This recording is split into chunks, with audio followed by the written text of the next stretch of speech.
Hey folks, and welcome to Typology, the show in which we explore the story of you through the lens of the Enneagram. My name is Anthony Skinner, producer of the show, and we are thrilled to have you here with us today.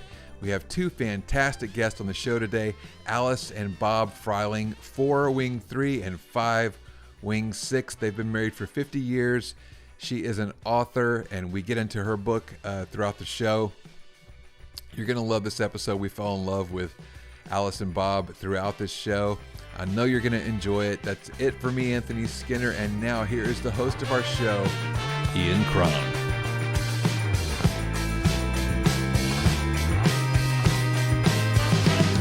Alice and Bob Fryling, Enneagram 4 with a 3-wing, Enneagram 5 with a 6-wing. Welcome to Typology.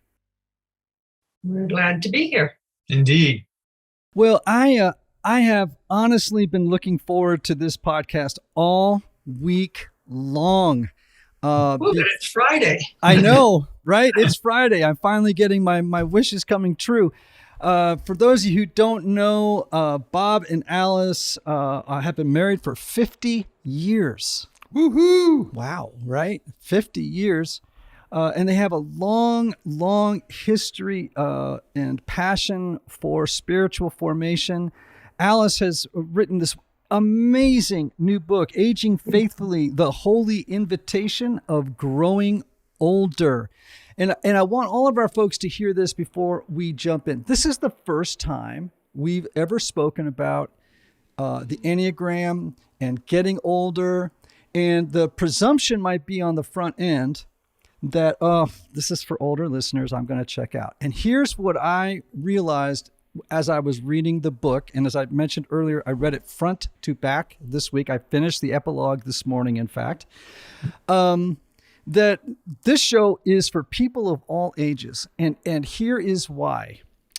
If you're not in the demographic, let's say between 55 or 60 plus, this is a great program today for folks who have parents. Mm-hmm. That's right. and understanding the journey that they are either entering or are on, and how they can best accompany them in that journey. I found that just remarkably helpful as I was reading it, as I think upon my own circumstances at the moment. I want to start off, though, of course, starting to talk about the Enneagram. Alice, you wrote a wonderful book, another book of yours that I have read all the way through, Mirror for the Soul, A Christian Guide to the Enneagram. I want to just start in the logical place. What was your introduction to the Enneagram?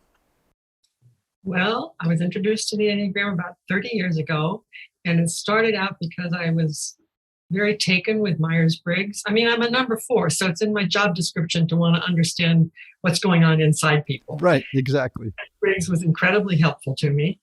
And then someone came along and said there was this thing called the Enneagram, and I figured, well, if numbers are good, if letters are good, then numbers must be good. At least it's another way to cook chicken. So I went to an Enneagram workshop with Jerry Wagner in Chicago, who teaches the Enneagram at Loyola.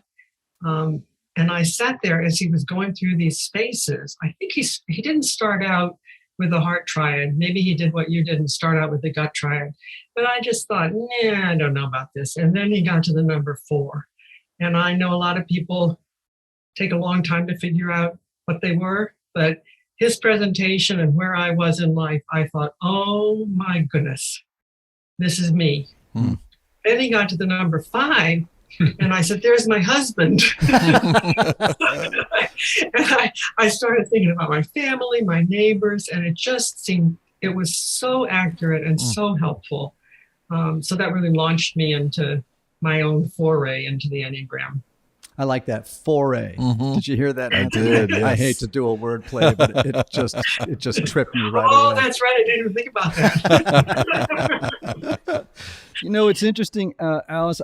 As I was reading Aging Faithfully, if I hadn't known you were an Enneagram 4, I knew in the first 3 pages you were an Enneagram 4. Well, of course. We know each other, eh? Yes, we do. And of course, the tone of the book is a very 4 tone. Your comfort with addressing a difficult topic of growing older, the specter of death. These are hard spaces for lots of numbers to deal with, and they need a guide who is a 4 to help them move into those, dare I say, darker spaces, challenging spaces. And so I just really saw you employing your gifts so beautifully. Well, writing that book is probably, certainly in my current life, it's the most life-giving experience I had. I mean, it was exciting to me. There's some days when being a 4 doesn't feel exciting, but writing the book was very exciting. And most days I think being a 4 is wonderful. I like that. Yeah, me too. I like it a lot. My wife says sometimes a little too much. However, Bob, you're an Enneagram 5. And how did you respond when Alice came home and she said, I have figured you out? Did you, and you read it, you read the 5. Did you respond as enthusiastically to the Enneagram? Look at Alice's. Alice is shaking her Smart head enough no. not to tell me what I was. Right. But she gave me some books. And I think I read 3 books on the Enneagram, and it was through, which is a number 5 thing to do, and just collect all that information. And as I read through that, it became very clear that I identified as a number 5, both on the positive end of things, of identifying with wisdom and liking knowledge, and but also negatively, being overly analytical and critical and compulsive of gathering information or whatever. So it just resonated with me in terms of gifts as well as in terms of struggles. Alice, as a 4 and, a longtime student of the Enneagram, now into the years of wisdom, what was it about 4s, or what is it about 4s that you love and that present great challenges to you? Well, it's hard to, I always find myself answering a question currently. Okay. So I will answer a question like today or this week or whatever. I mean, in my current experience, we moved to Colorado to be near my daughter and her children for 3 or 4 years ago. And when our grandchildren were born many years ago, I realized right away, I just kept saying, I'm not a coochie coo grandma. I mean, I don't like to babysit. I don't like sports. I don't like to read books out loud. So what good am I? And I did find, and now as our grandchildren have gotten older, I'm finding that being a number 4 really, really helps me in relating to all of our 2 daughters and our son-in-laws and our grandchildren. And it's because I just want to get to know them better. We have a granddaughter who's 13, and I almost never get bored when I'm with her. I ask her questions, and I want to hear what she has to say. And then our grandson, when this was actually a few years ago, he signed up for something where every month you got a loot box, which was a box full of loot. And I don't know how much he paid per box, but he was so excited. He said, Grandma, my loot box is here. And somebody else sitting down in one of the other spaces on the Enneagram would think, this is really a lot of junk. But I looked at it and I thought, this is all about the stuff he loves. So we went through every item and he talked to me about why he liked it. And well, I don't think Bob would have wanted to do that. And I don't want to babysit. So being a number 4, I can do things that I love to do, and it seems to be loving to my family, and that's great. That's wonderful. I don't like the 2 things that come to mind. I don't like my self-doubt, and I don't like my over-responsibility. I feel like to be a good grandma, I have to meet all the needs of their parents and the grandchildren and Bob. And I feel really I really do feel, sometimes I feel despair because I can't meet all their needs. What's the driver there? What is the driver? Yeah. What is the driver there? Like what's behind that? If I love them, then I should be able to help them in every way possible. And I mean, only God can do that to begin with. That's a spiritual spiritual lie if I believe that. But I also think I don't feel good about myself. If I'm lying on the sofa reading a book, and I know that, they would like me to be doing something for them, even though they're great about it. They understand. My daughter's a number 4 too, and she really does understand this. But that was a rite of passage for me to be in. I actually started calling it the discipline of irresponsibility. It's so important to me to learn that I was not responsible for the world. So I lie down on the sofa and read a book, and then I have a little more energy to go out and go shopping with my granddaughter, for instance. Yeah, I'm reminded that when 4s are under stress, that they go to the low side of 2. Oh, yes. And that sounds a little bit of what you're describing. Is that right? Yeah. Oh, yes. And I have a number 2 daughter and a number 4 daughter and a number 2 daughter. And there are days when I just think, where is my number 2 daughter when I need her right now to be doing something that I don't have the energy or the inclination to do. So, yeah, it's really been true. So, Bob, I'm going to get to you in a moment, but I do want to just pick on one thing with Alice, and that is I have this, how do I want to say it, this theory that Enneagram 4s have the second loudest inner critic on the Enneagram. Who's the first? Ones. Yeah. Yeah. But because 4s can be, that's my experience, is that inner critic can be absolutely brutal. And I know that you address that a little bit in the book, Aging Faithfully. How have you navigated and perhaps, or how do you currently navigate that inner critic as a 4? Well, in an odd sort of way, when the number 4 people that I'm close to, and when I see how difficult it is for them to navigate it, that helps me take initiative. It speaks back to me and says, you have the same problem, so you need to work on this. The word recently it keeps coming up in our conversation is holy detachment. Mm-hmm. And another word that sometimes comes in spiritual literature is holy indifference.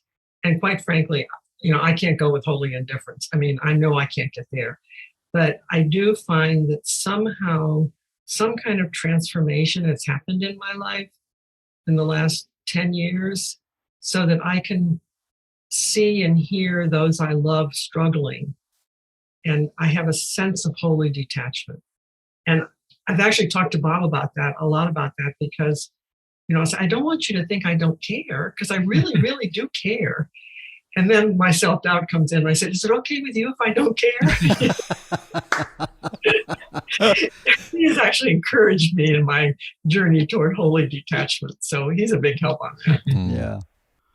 So, Bob, you're a 5. And what is it that you love most? And what is it that has been a challenge to you? Well, I do enjoy knowledge. I enjoy reading and thinking and strategizing. And those were all very valuable things when I was in an executive position during my work life. I think what has been a challenge is how to use that information, whether it's just for accumulation of knowledge or if it's to help others.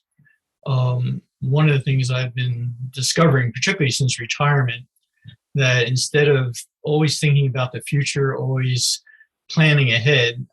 Last night I was leading a discussion. I have a faith and politics group where we try to get together and look at biblical issues and affecting culture. And in preparation for that, I read 5 articles and 2 books. And this is an hour and a half meeting. And I like doing that.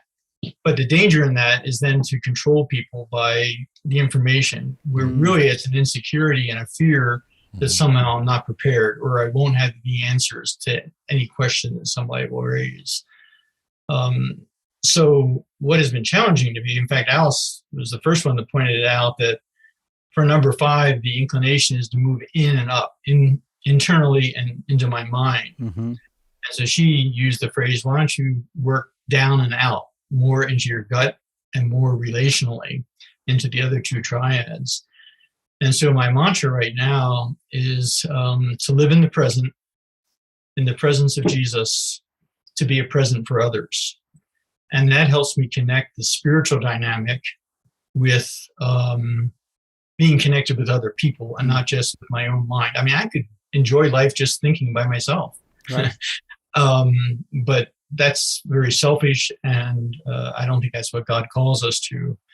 In fact, there's a verse in Ecclesiastes I've never heard preached on, but it's Ecclesiastes 7:16. It says, "Do not be over righteous, neither be over wise. Why destroy yourself?" Mm. And I have found that when I'm overly wise, overly prepared, it can become self-destructive because it distances me from other people. Yes. Wow. Can I interrupt for just a minute and say that one of the things that I've seen with Bob, and this relates to both the Enneagram and aging, is amazing transformation. And as we've gotten older and Bob has retired and he's had to let go of some of the opportunities in his life, one of the things that he does in loving our family is he's the one that picks up our granddaughter at school every day. And that's an hour's worth of time. And for a number 5, an hour is a lot. That's an investment. Mm-hmm. So, and he does that so graciously. And he comes home and he'll say, "Oh yeah, Elizabeth was really fun to talk to today." So I look at that and I think, whoa, that is he's come a long way since being an executive leader. Mm.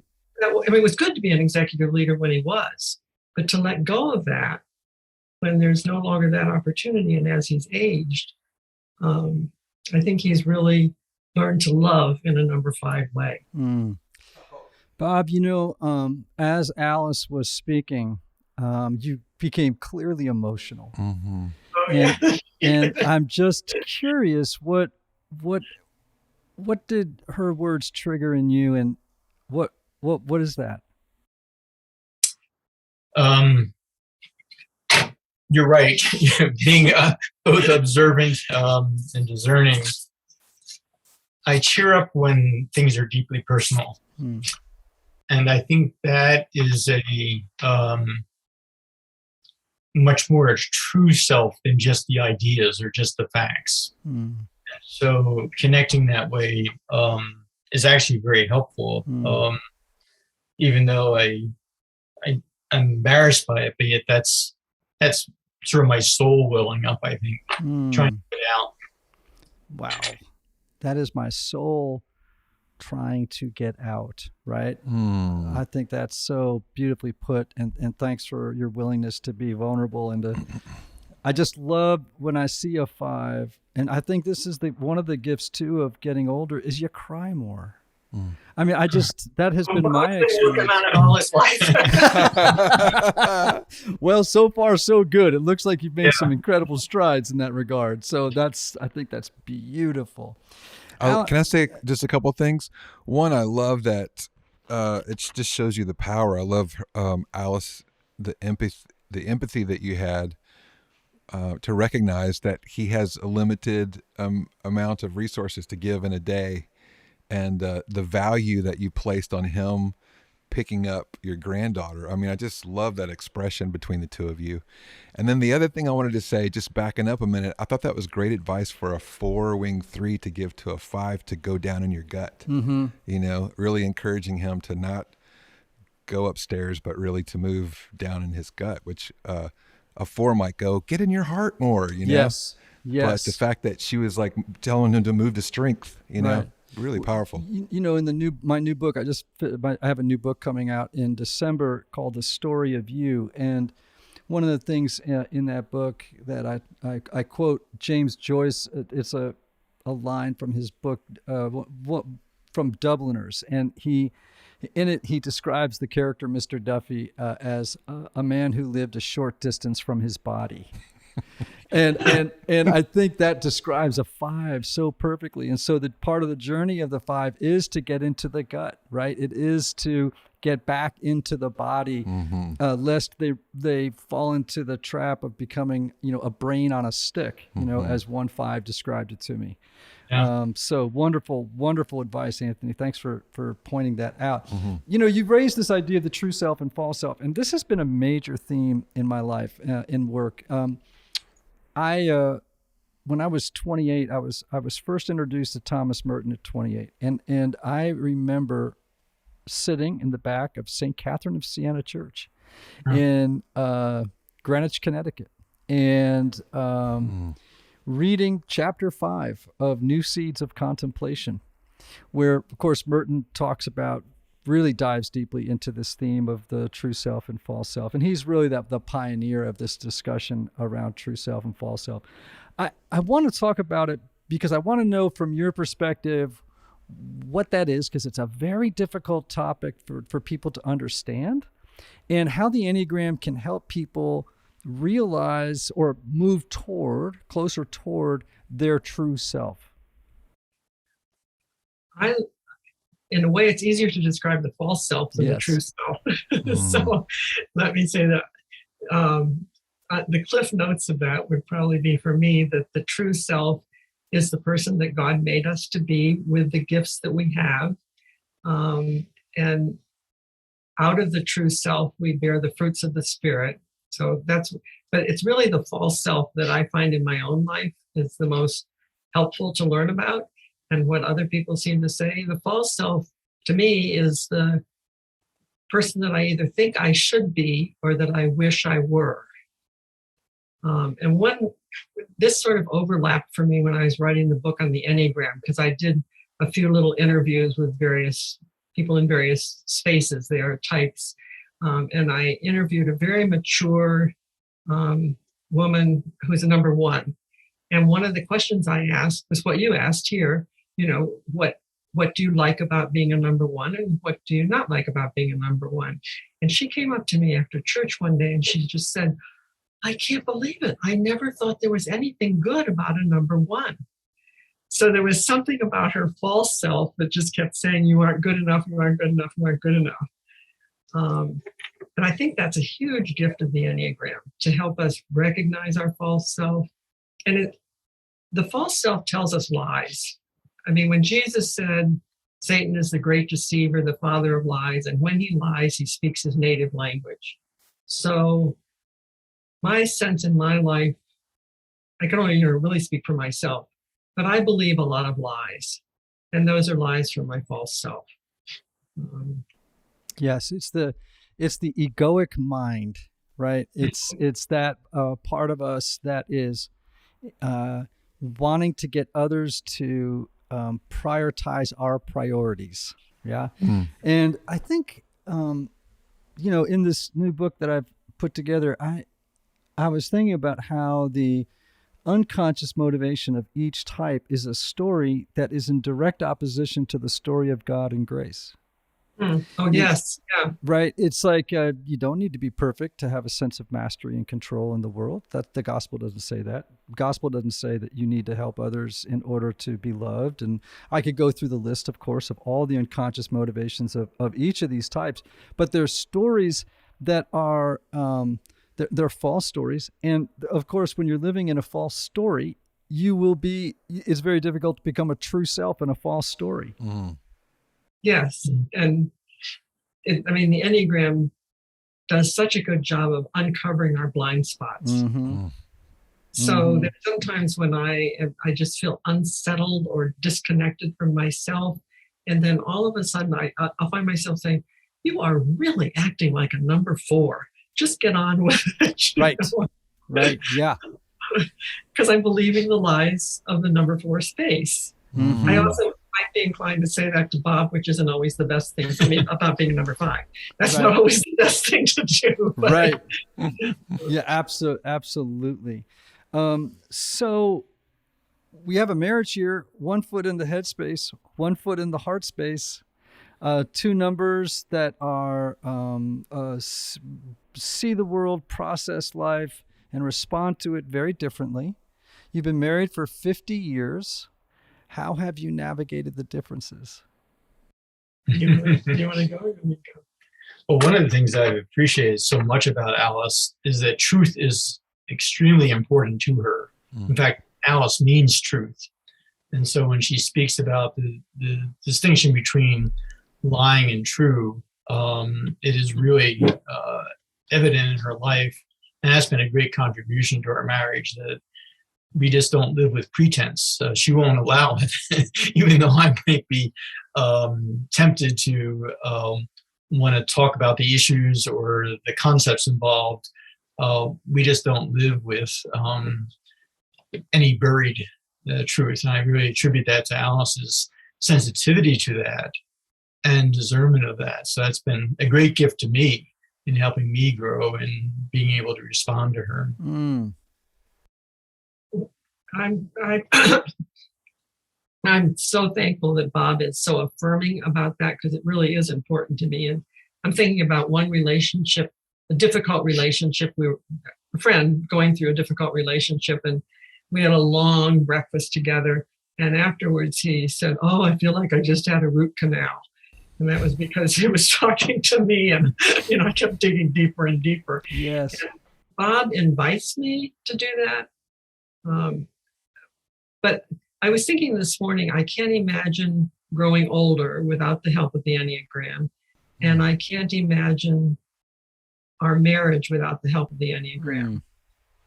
And I think for me with Bob, in recent years, I mean, when he retired and we moved to Colorado, we started spending a lot of time together. Obviously, that happens. And I'm noticing, and I think validating, all three of Bob's, his main space is a 5, but then he's obviously very influenced by the number 7 and the number 8.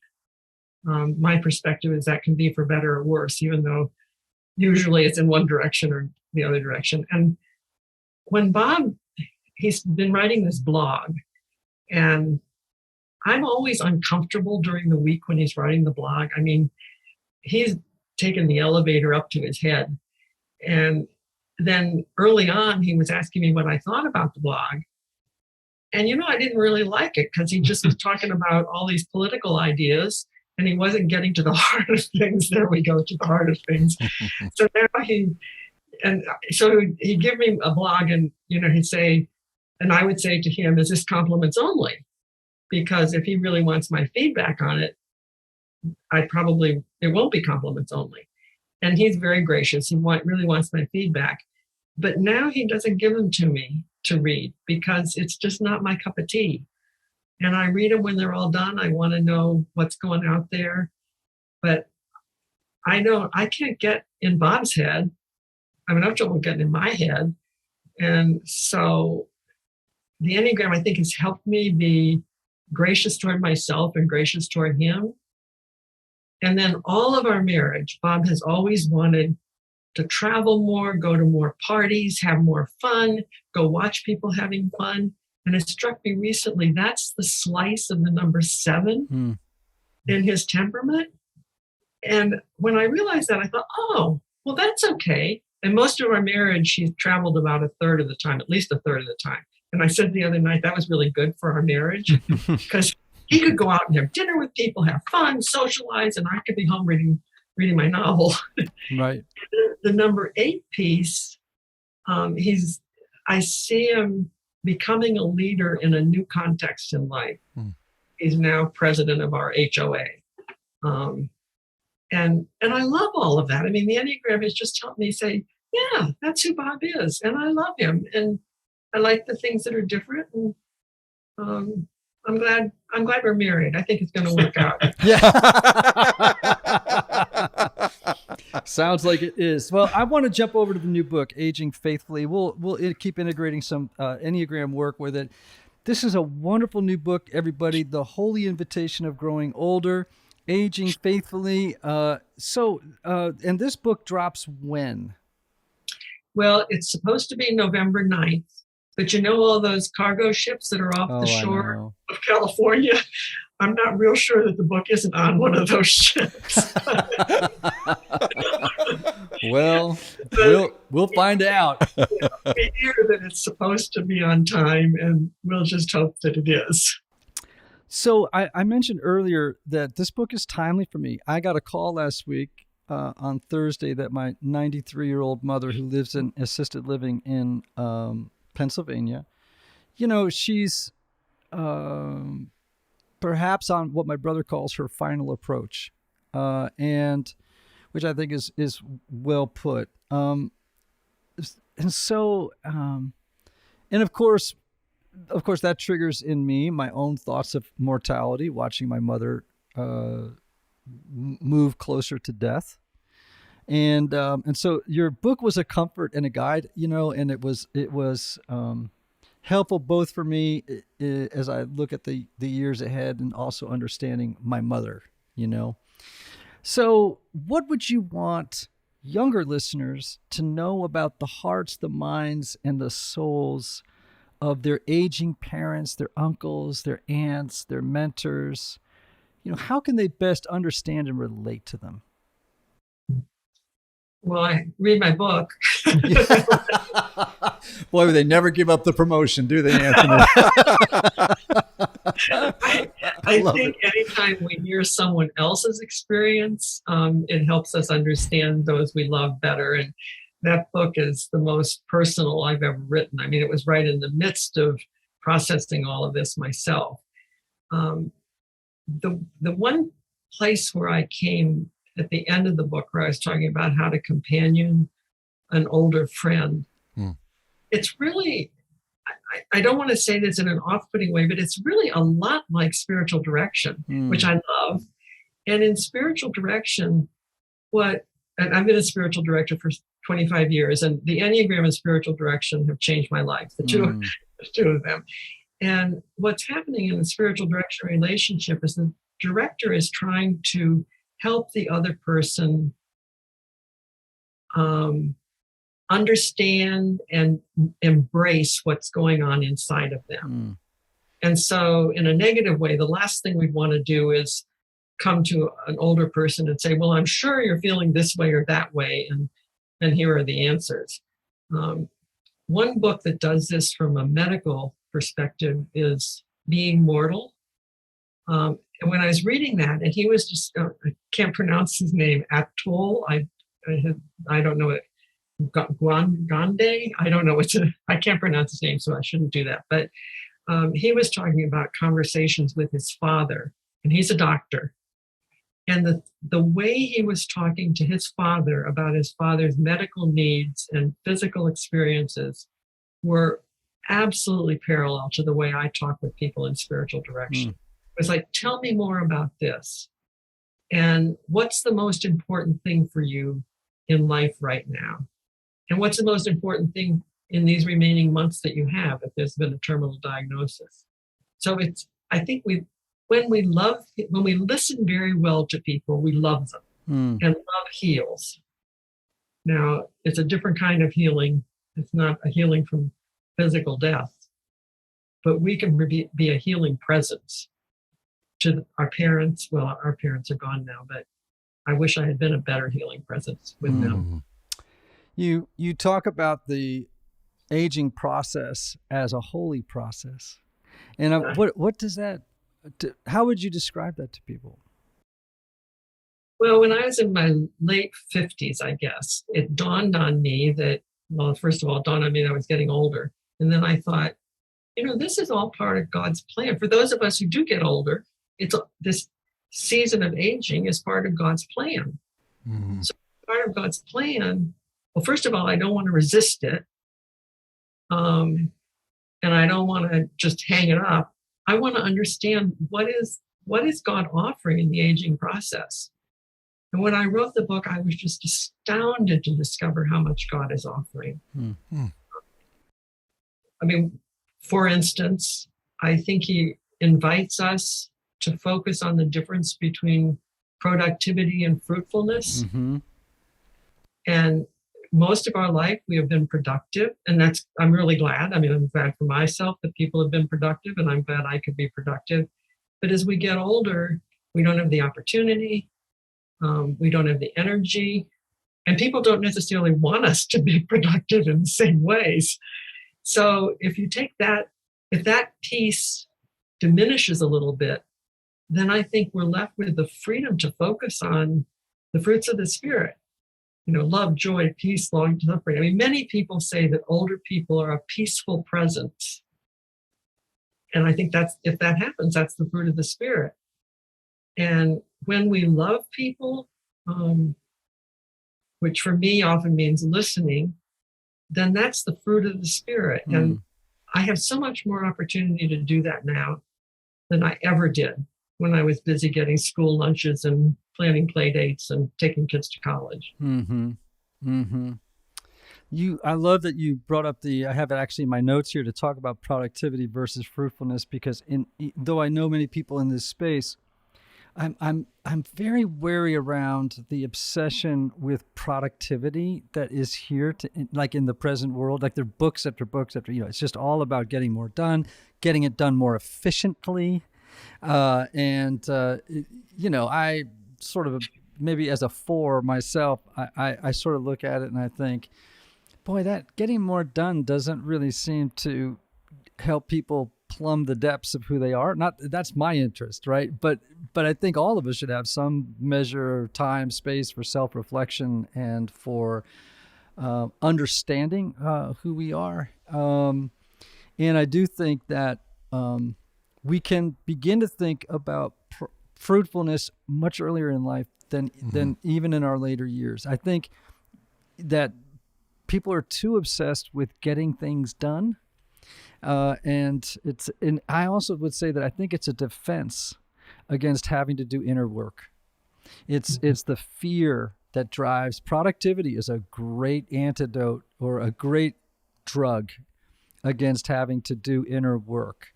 And so I love that the contrast between productivity and fruitfulness. Another word for productivity, for some people, might be just plain busyness. Yes. And what you're saying, our culture wants us to be able to be busier and be more productive. I mean, there are articles about how to multitask until the articles came out and said, oh, sorry, multitasking really doesn't help you get more done. But that's one little piece about getting older that has really, getting older is a transformational experience. And that's something for me that has really transformed. I no longer multitask when I read scripture. So I started out saying, okay, I can't read all the commentaries about this passage. Well, wait a minute, I can't really read the whole passage. Well, let's not even do a whole paragraph. And I am really one verse a day now. And I sit in quiet literally until some piece of scripture, either through something I'm reading or just in my mind, just kind of lights up for me. And I think this is the word of the Lord for me today. And all my inductive Bible studies and all the commentaries I read and all the meetings, those were all, I couldn't do this now if I hadn't had all that information. But right now, that's a piece of being older. I'm not multitasking with scripture. Really great. Really great. So you write about the importance of self-awareness on the spiritual journey. And I was thrilled because, self-awareness is a major theme in our work at the Typology Institute. And of course, I get resistance from people of faith because they're concerned that self-awareness equates to navel gazing. And I would argue as a therapist that I oftentimes think that just saying, keep all your focus on Jesus, stop thinking about yourself is a defense. And, religion is a great defense against inner work. And, this sort of obsession with external, well, let me even say something maybe a little controversial here. Protestantism is theologically very muscular. It's a very and it's a very masculine theology. And I would also say that it's a very externally focused theology, right? It's all about the mission. It's all about, God forbid, crusades. It's all about other people and winning other people. You know what I'm saying? And then there's, unlike the Eastern Orthodox in the Catholic world, where there is also maybe a little bit more balance on the in terms of self-reflection, right? Understanding the heart, desires, that language can be very foreign to the Protestant world. And so I've had pushback, right? It's like, well, self-awareness, psychobabble, this and that. I'm like, are you kidding me? I mean, like as you mentioned in the book, and I mentioned it in The Road Back to You, that John Calvin quote, without knowledge of self, there is no knowledge of God. This is a very important, I hope it's for many people, it's a huge paradigm shift in their lives when they begin to make the journey of turning inwardly with wisdom, right? So why is self-awareness so important on the spiritual journey? And how do you attain it? Okay, let me answer the question just before those two questions that came to my mind as you were talking.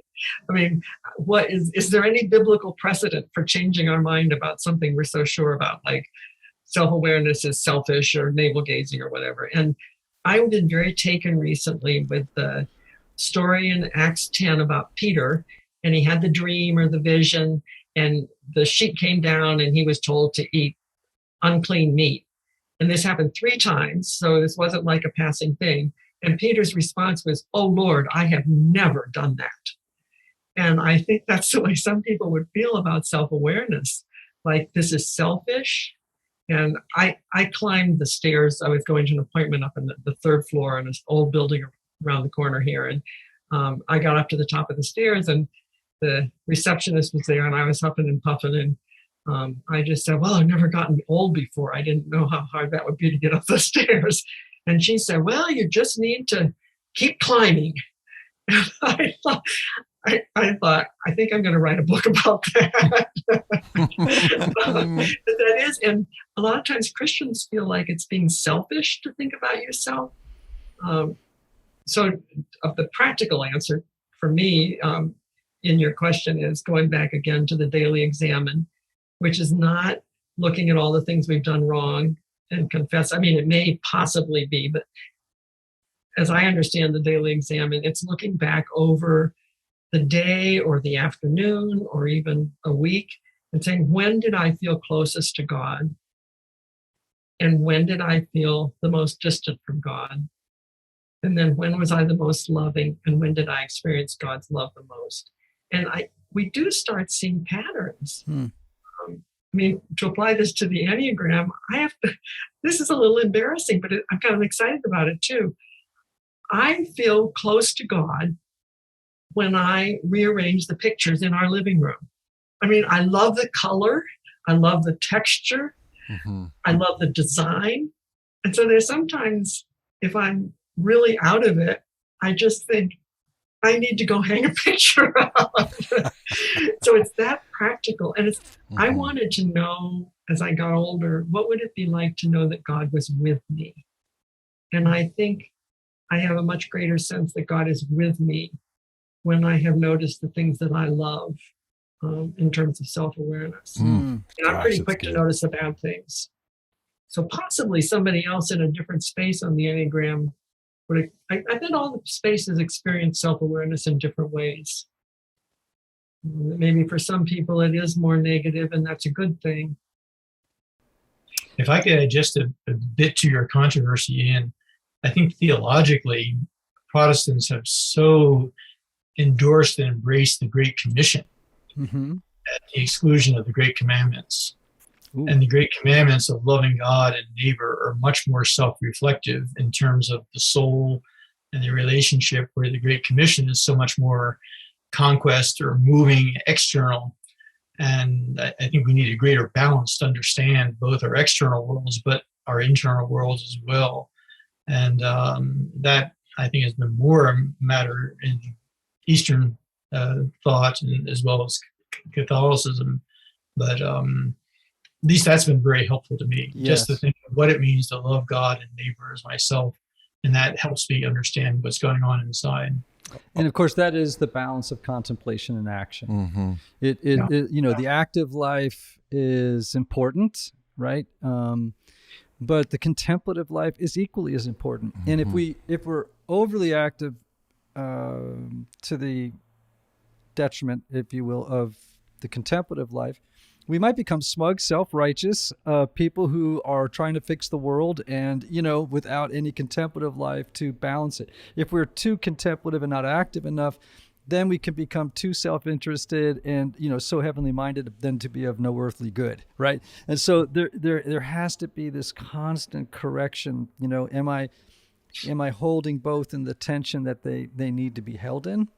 So I agree wholeheartedly on but what you both have said. So how, just kind of as we come to the close of our conversation, how can you use the Enneagram as you move into later years, as you grow older? You want to answer that one? Go ahead. I'm talking too much, but that would be our 50 years. So I'm good about that. I mentioned before, I don't think I could have grown. It would have been very difficult to age faithfully without the gifts that the Enneagram has given to me. A lot of it has to do with self-awareness. The Enneagram helps me. I mean, one of the gifts, one of the invitations of getting older is learning to be still. I kind of like the word stillness in addition to silence. I mean, there's so much, I'm assuming that I don't even know how to be still, right? I mean, that's the number 4 in me, but I'm getting better about that. So in the stillness, I can be aware of, in all honesty, where I would start is how hard it is for me to believe that God loves me. So there's sometimes I just sit down in the morning and I just want to remember, God loves me just the way I am today. And I'm really tired and I can't think of any good Bible verse and I'm busy today. I mean, that would be a typical morning. But because I know that, because of the self-awareness that the Enneagram has given me, I know how important it is to sit in stillness, even with that disease, until I can't even tell you when I'm done, Right. Until somehow I know that I am done. And the Enneagram certainly helps me emphasize the things that I know are part of my giftedness. And I don't have very much energy anyway. And as I get older, I have less and less energy. And so when you start doing things that you're not gifted to do, that is so energy draining. So I feel free to do the things I love to do and that I do well. I think the Enneagram has helped me be more merciful. Older people can be, my dad was a real curmudgeon. And, I feel sad that we didn't have a closer relationship. But I think the Enneagram has allowed me to be more merciful to people. I mean, there are people who live on our street that maybe I'm not particularly drawn to. And I just think, well, that's okay. They're just an Enneagram number such and such. I'm okay with that. I mean, okay. When you were saying that, another book I always recommend to people who are beginning a journey of self-reflection is, of course, Henry Nouwen's book, The Prodigal Son. And right, it's great. I can see you nodding your head up and down because it is such a wonderful book. And I just remember how moved I was, because I'm a 4, when he described the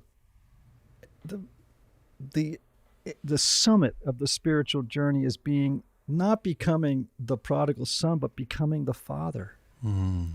And, we tend to think, oh no, the goal is you rushing home to God, it's yes, but ultimately you don't want to get stuck in the prodigal son mode for the rest of your life. To become merciful, to become the one who blesses, to be the one who welcomes home the prodigal rather than being the prodigal, the one who extends mercy to the resentful older son. This is the role of the father, and to become that. And I hear in your self-description, not that you're saying this about yourself, but what I hear from you is that you have begun to embody that older father, mother in the world, giving blessing and being merciful. Bob, I want to close with you. What has been for you, how would you talk about how the Enneagram can help people in their older years? Well, as a number 5, that my compulsion is to avarice or greed. A corrective has been to practice generosity, both financially. I practice giving higher tips to people. I mean, just as a practical reminder to give out and not just to keep in. But also letting go of control. I think it's Parker Palmer that says, there's a lot of talk about how you pass the baton on to the younger generation, which I think is important. But he uses the phrase, sometimes it's good just to join the orchestra, to be part and not have to be in control, but be present, be available to people. And I have found my availability is something that's just been a real gift to practice that and to share. I was putting together an agenda for our HOA meeting. I was able to think through all the things we needed to do, and I thought of our vice president. I thought he would really like to be part of this. And so I just sent him a draft and say, what do you think of this? And he just loved it. And I don't think I would have done that 10 years ago. But just, again, letting go and being available, connecting with people. There's a wonderful imagery in Ezekiel, the prophet, the end of his years in Ezekiel 47. I won't go through the whole story, but he winds up in this flow of water to the New Jerusalem. And as this water flows, there's healing, there's fruitfulness, there's a sense of God's blessing. And that's the picture I try to have in my mind as number 5. How can I be part of that river? Not how can I control the river or how can I decide where the river goes, but to be part of the river of God's blessing to people that I'm connected with, and to be generous in that context. Right. So good. Well, Bob, Alice, what a delight. This has just been a wonderful, enriching conversation. And I want to encourage everybody to go out, get a copy of Aging Faithfully, The Holy Invitation of Growing Older by Alice Fryling. And if you just go to Amazon right now, I'm sure you could just pre-order that book, of course. And for those of you who would like to know, Alice Fryling, F-R-Y-L-I-N-G. Alice, do you have a website too? I do. It's alicefryling.com. Great. Peace and every good thing to both of you. And I would say this has been a life-giving conversation for me. And your book was really a wonderful, also conversation starter. Just yesterday, my wife and I went for a walk. We walked together, many times during the course of a week. And we began to talk about growing older. And what is it that is important to us? And where is it that we want to spend our time? We were talking about how we would rather spend our resources not on cars, but experiences. You know what I mean? Or on the home, particularly experiences with our kids. So we are going to Portugal with all of our kids in June. But to me, that's just a whole lot better than buying a leather couch. Like that just seems to me like a much better plan. But that also is this intentionality of saying, okay, we're getting older. Where do we want to place our time, our emphasis, the things that matter to us? Well, again, and a lot of that was just triggered by reading the book. And so, mission accomplished, Alice. Fantastic. Just a delight. Let me just say one thing is, with the book, that I love the subtitle, which I did not write. Nav Press wrote it for me, The Holy Invitation of Growing Older. And I think that's what you're reflecting, that like, wow, this is a time of invitation from God. It is a time of diminishment, but it's a time of spiritual invitation. And yes. I think in my soul, I do a little happy dance when I realize that. Good. Well, listen, Typology listeners, Aging Faithfully, The Holy Invitation of Growing Older by Alice Fryling. Her wonderful husband, Bob, has been with us and brought so much additive wisdom. And as always, I close with the words, may you have love, may you have joy, may you have peace, may you have healing, and may you have rest. Until next time, friends.